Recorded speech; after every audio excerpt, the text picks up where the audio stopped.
پاکستان میں قادیانی اثر و رسوخ اور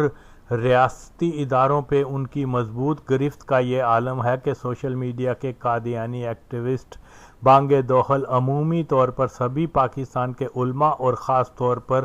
مولوی خادم حسین کا نام لے کر اس کو چیلنج کرتے ہیں کہ نگران حکومت کا سب سے اہم منصب رکھنے والا عبداللہ حسین ہارون ہمارا ہم مذہب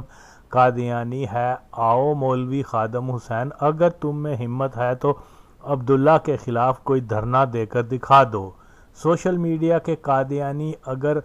عبداللہ حسین ہارون کے خاندانی قادیانی ہونے کا نہ بھی اعلان کرتے تو یہ بات کسی سے ڈکی چھپی نہیں، اور خاص طور پر ختم نبوت تنظیموں اور پاکستانی علماء تو جانتے ہیں کہ عبداللہ کا خاندان نامور قادیانی ہے۔ یوں تو سوشل میڈیا کے قادیانیوں نے تو نگران حکومت کے ایک ہی فرد کے قادیانی ہونے کا زبانی اعتراف کیا ہے، مگر حالت یہ ہے کہ وزیر اعظم نصر ملک جو چھپا قادیانی تو کھلا فری میسنری، اور نگران حکومت کے اکثر وزراء بھی قادیانی ہی ہیں۔ پاکستان کے مذہبی حلقے یوں تو زبانی جمع خرچ میں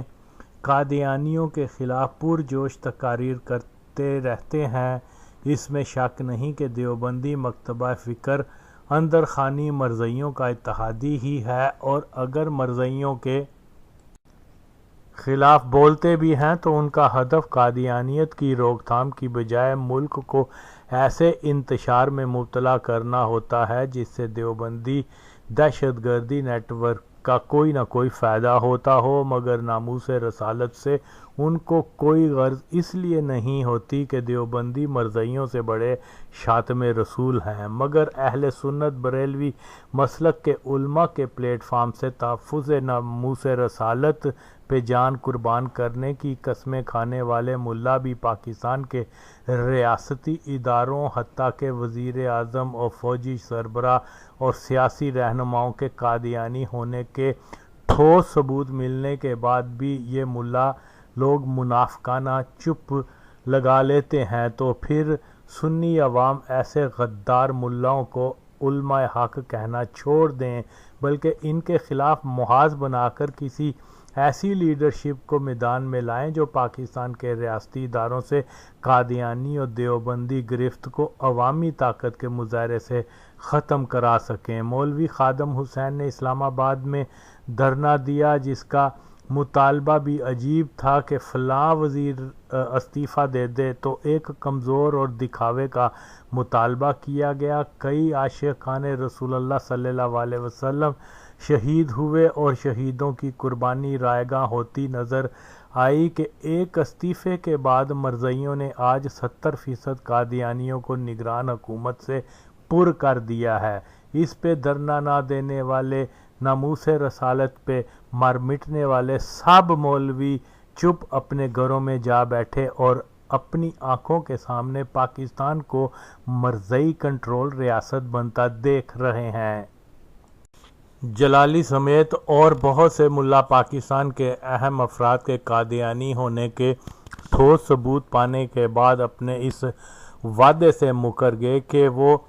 عوامی جلسوں اور میڈیا میں ان قادیانیوں کا نام لے کر انہیں بے نقاب کریں گے۔ ایک طرف ناموس رسالت پہ جان دینے کی بات کرتے ہیں تو دوسری طرف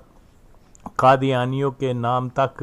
لینے سے اس لیے ڈرتے ہیں کہ کہیں ان پہ کوئی مقدمہ ہی قائم نہ ہو جائے۔ یہی اصل غدار ہیں مسلک اعلیٰ حضرت کے۔ مرزائیت کا مقابلہ کرنا ہے تو مولوی خادم حسین، جلالی، پیر افضل کو نورانی جیسے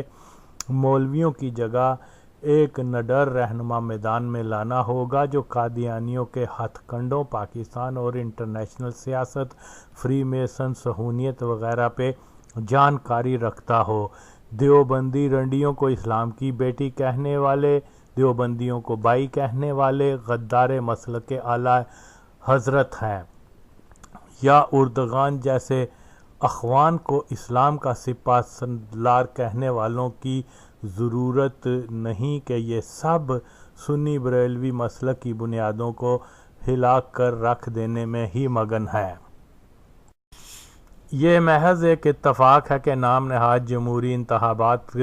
کے نزدیکی دنوں میں ہی مجھے جلندھر کے برقی خاندان کے قادیانی ہونے کے ٹھوس ثبوت ملے، جن کو میں نے نیٹ پر لگا دیا۔ دین اسلام کے بنیادی اصولوں سے ہی واقفیت نہ رکھنے والوں نے اعتراض شروع کر دیا کہ آغا وسیم جس شخص سے نفرت کرتا ہے اسے سوشل میڈیا پہ قادیانی ہونے کا جھوٹا بہتان لگا دیتا ہے، جبکہ جہالت کی انتہا یہ ہے کہ جھوٹا بہتان وہ ہوتا ہے جس کی دلیل پیش نہ کی جائے۔ میں نے ضیاء کے قادیانی ہونے کے ثبوت پیش کیے جن کو اس مرزئی کی مرزئی اولاد تک رد نہیں کر سکتی انشاءاللہ۔ عمران خان کے نانے کے 100 سال پہلے کے گھر تک پہنچ آغا وسیم نے اس کے قادیانی ہونے کے تصاویری ثبوت تک لگا دیے، اور پھر بھی مجھے جھوٹا بہتان لگانے والا کا طعنہ دینے والے قادیانی نواز افراد پہ افسوس ہوتا ہے، کیونکہ عمران کے نانا حسن احمد خان قادیانی تھے، جن کا تعلق تحریک انصاف کے سربراہ عمران خان سے بنتا ہے۔ کیونکہ عمران کے نانا کے قادیانی ہونے کے ثبوت ملنے کی ٹائمنگ انتخابات کے نزدیک ہے، اس لیے کہا جا رہا ہے کہ برقی قادیانی مواد کو سوشل میڈیا پہ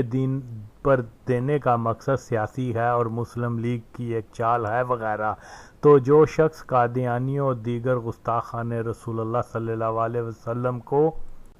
بے نقاب کرتا ہے تو اس کا مقصد سیاسی نہیں بلکہ شرعی تقاضا ہے کہ کفر کی فوری نشاندہی کی جائے، اور معاملہ نبی پاک کے گستاخ قادیانی اور وہابیہ کا ہو تو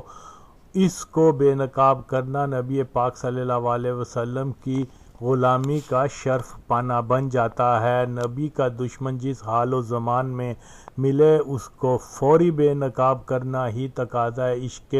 رسول اللہ صلی اللہ علیہ وسلم ہے۔ عمران خان چونکہ اس ہی برقی خاندان سے تعلق رکھتا ہے جس کے قادیانی ہونے کو کوئی دنیا کی طاقت جھٹلا ہی نہیں سکتی۔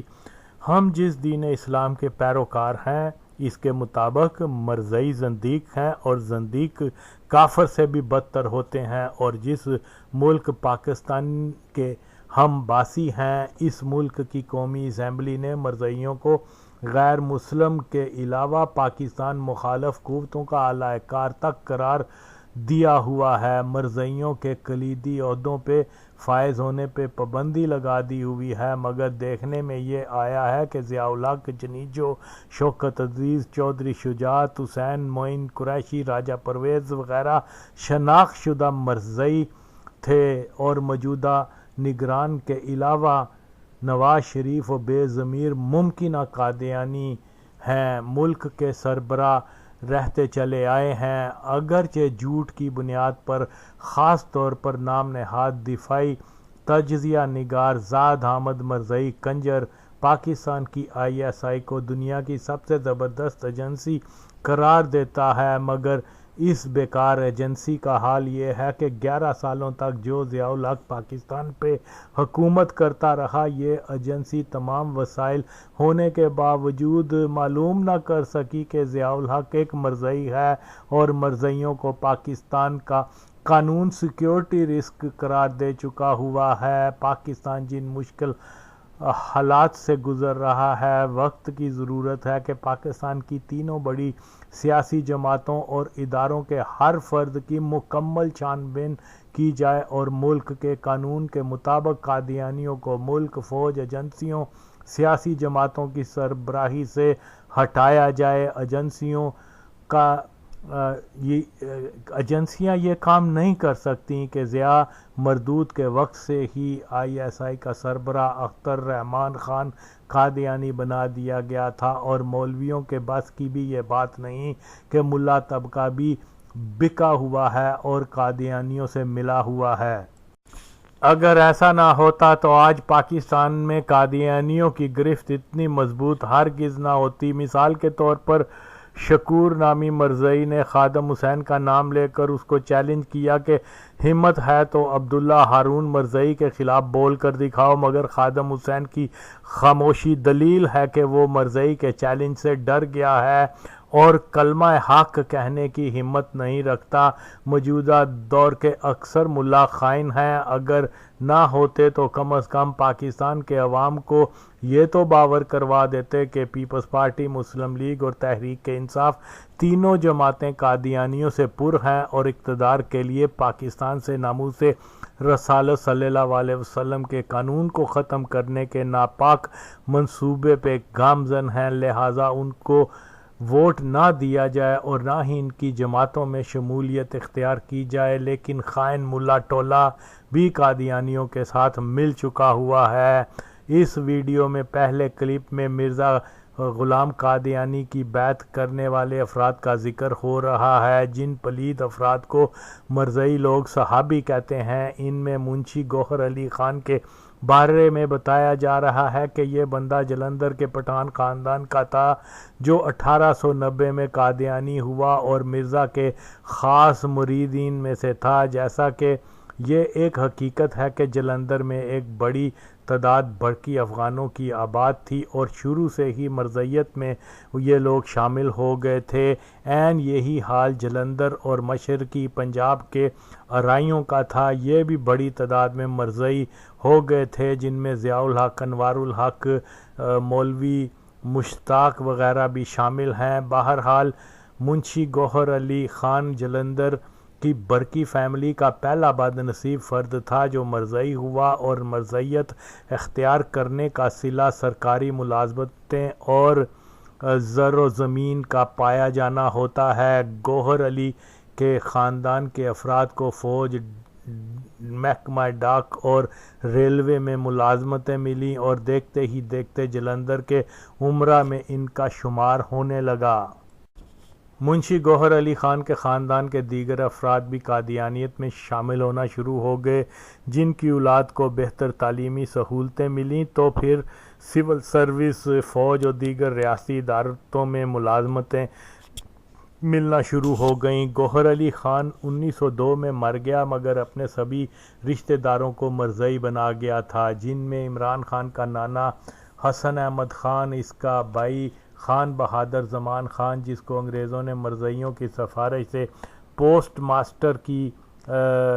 نوکری عطا کی اور تقسیم کے بعد انگریزوں کی ایما پر ہی لاہور کے پورچ علاقے کا قبضہ گروپ بنا دیا، جس علاقے کو بعد میں زمان پارک کا نام دیا گیا۔ عمران خان کے خاندان میں تاحال شاہد جاوید برقی جس کے والد نے شملہ میں قادیانیوں کے لاہوری گروپ میں شمولیت اختیار کر لی تھی، اور مشہور صہیونی قادیانی جرنلسٹ خالد احمد شناخت شدہ مرزئی ہیں۔ عمران خان اگر سچا انسان ہے تو وہ ضرور ایک بار قوم کو بتائے کہ اس کے خاندان کا گہرا تعلق مرزیت سے ہے۔ اگر عمران خان اس بات کا اقرار نہیں کرے گا تو عمران خان کو جان لینا چاہیے کہ موجودہ دور میں جس طرح سے معلومات کے ذرائع عام ہوتے جا رہے ہیں تو اس کے خاندان کے قادیانی پس منظر کو چھپایا جا سکتا ہی نہیں۔ ضیاء الحق جس کو ناپاک دیوبندیوں اور پر مکر قادیانیوں نے اسلام کے مجاہد کی شہرت دے رکھی تھی، مگر اللہ کے فضل سے مجھ ناچیز نے اس ولد الزنا ضیاء الحق کو مرزئی ثابت کر دیا ہے، اور تاریخ کا مورخ بھی یہی سچ بیان کرے گا کہ ضیاء الحق اور اس کا سارا خاندان لاہوری مرزئی قادیانی ہیں۔ لہٰذا عمران خان کو بھی سمجھ جانا ہوگا کہ وہ خود اپنے خاندان کی مرزئی نسبت کا اعتراف کر کے عملی سچا بنے۔ کہنے کو بہت کچھ، مگر مرزئی خود کو مسلمان کہتے ہیں، مگر طریقہ کار منافقین جیسا ہے کہ کشمیر کا شیخ عبداللہ، پاکستان کا ضیاء مرزئی، مگر مرزئیوں نے کبھی بھی ان کے مرزئی ہونے کا اعتراف نہیں کیا کہ سچ کو دبانا ناممکن ہے کہ مرزئیوں کی گندی زبان سے ہی حقیقت سامنے آ گئی، اور اس بندہ ناچیز نے سوشل میڈیا پہ مرزئیوں کی اپنی زبانی سچ کو سوشل میڈیا پہ لگا دیا۔ اس ویڈیو میں مرزئیوں کے نام نہاد صحابہ کی چند تصاویر لگا رہا ہوں، جن کو دیکھ کر یہ اندازہ لگانا مشکل نہیں کہ یہ لوگ انتہائی غریب سادہ قسم کے ناخواندہ دیہاتی جن کو دین اسلام کے بنیادی احکام تک کی جانکاری نہیں اور نہ ہی کلمہ آتا ہوگا، بس یہ غریب و سادہ دیہاتی مرضیت کے ظلم کا شکار ہو دائمی جہنمی بن بیٹھے۔ ان کی شکلوں پہ نور نامی کوئی شے نظر نہیں آتی جس سے اندازہ لگانا اور آسان ہو جاتا ہے کہ یہ چہرے اہل حق کے ہو ہی نہیں سکتے۔ بیوی قادیان میں بہشتی مقرر میں آرام فرما رہے ہیں۔ اب ناظرین کرام ہم دوسرے صحابی کا ذکر کرتے ہیں، حضرت منشی گوہر علی صاحب رضی اللہ تعالیٰ عنہ، ان کا تعلق جلندھر سے تھا۔ حضرت منشی گوہر علی صاحب رضی اللہ تعالیٰ عنہ کے والد محترم کا نام جہانگیر خان صاحب تھا، آپ کی قوم افغان تھی اور جلندھر شہر کے رہنے والے تھے، لیکن اپنی ملازمت کے سلسلے میں بطور سب پوسٹ ماسٹر ڈاکخانہ آپ کپورتھلے میں مقیم تھے، اور کپورتھلے میں ہی آپ کا ابتدائی تعارف حضرت اقدس مسیح موعود علیہ السلام سے ہوا، اور اس کے موجب حضرت مسیح موعود علیہ السلام کے ایک اور صحابی حضرت چودھری رستم علی خان صاحب جو خود بھی 313 میں شامل تھے، ان کے ذریعے سے یہ تعارف حضرت مسیح موعود علیہ السلام کے ساتھ ابتدائی طور پر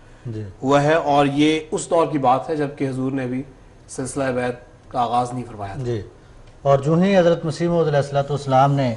بیعت لینے کا جو ہے وہ سلسلہ شروع فرمایا اللہ تعالیٰ کے اذن سے، اس کے بعد پھر جن لوگوں کو سعادت حاصل ہوئی ہے کہ بہت جلد انہوں نے بیعت کی ہے،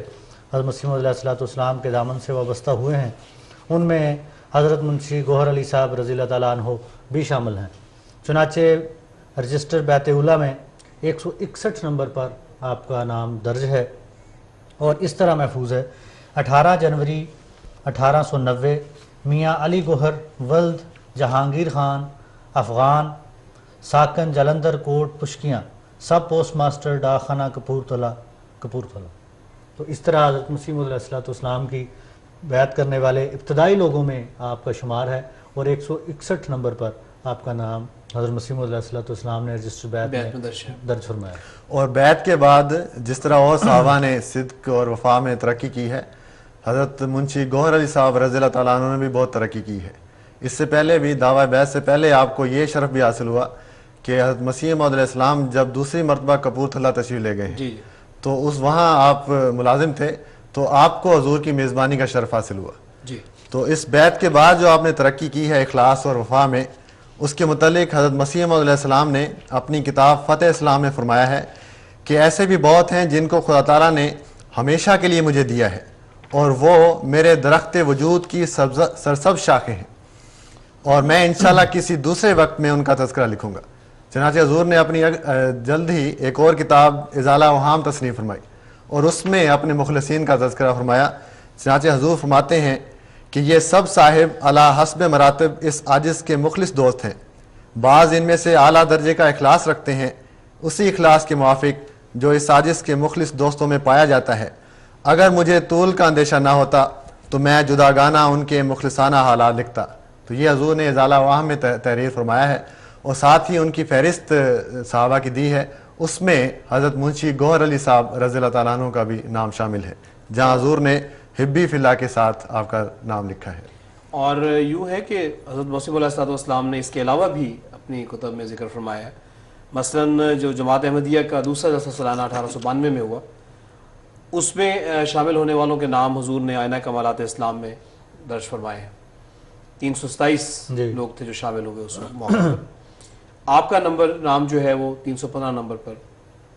منشی علی گوہر خان کے نام سے وہاں پہ ہے کہ منشی علی گوہر خان صاحب جلندھر، یہ حضور نے وہاں درج فرمایا۔ پھر اسی طرح اپنی کتاب آریہ دھرم اور کتاب البریہ میں بھی حضور نے اپنی پرامن جماعت کا ذکر فرمایا ہے۔ کتاب البریہ میں تو خاص طور پر ان لوگوں کا ذکر کیا ہے جو مفسدین تھے اور راسدین تھے، اور حضور کے بارے میں غلط پروپیگنڈا سرکار کے پاس کیا کرتے تھے، تو اس کے جواب میں حضور نے پھر اپنی خدمات کا ذکر بھی فرمایا، خاندان کی خدمات کا ذکر بھی کیا، اور پھر اپنے ان مخلص صحابہ کا ذکر بھی فرمایا ہے، اور ان کو پرامن جماعت کے طور پر پیش فرمایا بطور نمونہ۔ ان میں بھی آپ کا نام شامل ہے۔ سب کو نئی روح اور حوصلے مل جاتے ہیں۔ تو شاہ صاحب آپ ذکر فرما رہے تھے بلتستان جانے کا، تو کشمیر جانے کا بھی کوئی وہ بات کی بات ہے 1953 میں وہاں شیخ عبداللہ کو گرفتار کیا گیا تھا، اس پر بغاوت کا مقدمہ چلا تھا، تو اس وقت کشمیر میں بہت فساد ہوا تھا، لوگوں نے احتجاج کیا تھا، پھر گولی چلی تھی۔ تو اس سلسلے میں اگرچہ چھوٹی عمر کا ہی تھا، لیکن حضور نے بعض خاص پیغامات دیے تھے کہ یہ شیخ عبداللہ تک پہنچانا ہے اس حالت میں، تاکہ وہ گھبرائے نہ۔ تو اس کی تفصیل میں جانے کی ضرورت نہیں ہے جی بہرحال میں گیا تھا، 53 کی بات ہے، اگست۔ پیدل گئے تھے؟ پیدل، اور کون سا رستہ تھا، ہاں پھر واپس بھی آئے تھے۔ مسلم موت کی اور یہ آپ کے ساتھی تھے اپنا یہ شیخ محمد عبداللہ صاحب وغیرہ، یا آپ سے پہلے تھے یا بعد میں تھے؟ کون؟ وہ کشمیر کے جو تھے شیخ عبداللہ صاحب۔ ہاں شیخ عبداللہ مجھ سے ایک سال آگے تھا، تو اس کو مضمون لکھ کے دیا چاہتا تھا کہ آج تم نے یہ بات کہی، جماعت کے طرف سے لکھ کے دیا چاہتا تھا، تو آہستہ آہستہ پھر وہ خود لیڈر بن گیا اور کشمیر کوئی پڑھا لکھا آدمی۔ تو خان صاحب ایم ایس سی کے بعد آپ نے کیا؟ میں نے بطور یہ جو آپ کو خط لکھا گیا، آیا یہ بحیثیت صوبائی امیر ہونے کے، یا آپ کو ذاتی طور پر بھی جانتا تھا؟ ذاتی طور پر میرے بڑے بھائی کا یہی عبدالرحمٰن جنہوں نے میری پرورش کی تھی، اس کا والد بابو اکبر علی، وہ بھی مولوی اکبر علی کہلاتا تھا۔ بابو اکبر علی، ہاں بابو اکبر علی بھی کہتے تھے، مولوی اکبر علی بھی۔ وہ میرے بھائی صاحب کا بڑا دوست تھا، یہ اکٹھے جایا کرتے تھے دفتر کو۔ ان کا مکان ہمارے سامنے تھا، بالکل آمنے سامنے ٹوٹی کنڈی میں، تو یہ اکٹھے جایا کرتے تھے دفتر میں، آتے بھی تھے، اور وہ کافی متاثر تھا بھائی صاحب سے، تو اس کی وجہ سے جانتے تھے۔ تو میرا ایک سوتیلا بیٹا ظہور الحق وہاں رہتا ہے، راولی پنڈی میں رہتا تھا، فوت ہو چکا بیچارہ، تو اس کی وہ ملتا رہتا تھا اس کو ضیاء الحق کو خوب، تو وہ ہمیشہ اس کی والدہ جو تھی وہ میرے مجھے پوچھتی رہتی اس کا کیا حال ہے، ضیاء الحق کی والدہ، تو جانتا تو وہ تھا۔ مجھے لوگوں نے کہا بھی کہ آپ کسی وقت مل لیں، کوئی شاید کوئی فائدہ ہی ہو جائے۔ میں نے کہا فائدہ اور طرح تلاش کریں، میں نے ملنا نہیں اس کو، میں نہیں گیا۔ پھر یہ آپ کے خلاف ہاں پھر اسے مثلاً میرے اسی بیٹے کی بیٹی کی شادی پر بھی آیا، تحفہ بھی دیا، ایک ساڑی دی ایک، اور یہ معذرت کی کہ میری بیوی اس وجہ سے نہیں آ سکی کہ آج فلاں جگہ جانا تھا اس نے۔ تو یہ 84 سے پہلے کی بات ہے ساری۔ یہ 84 کے بعد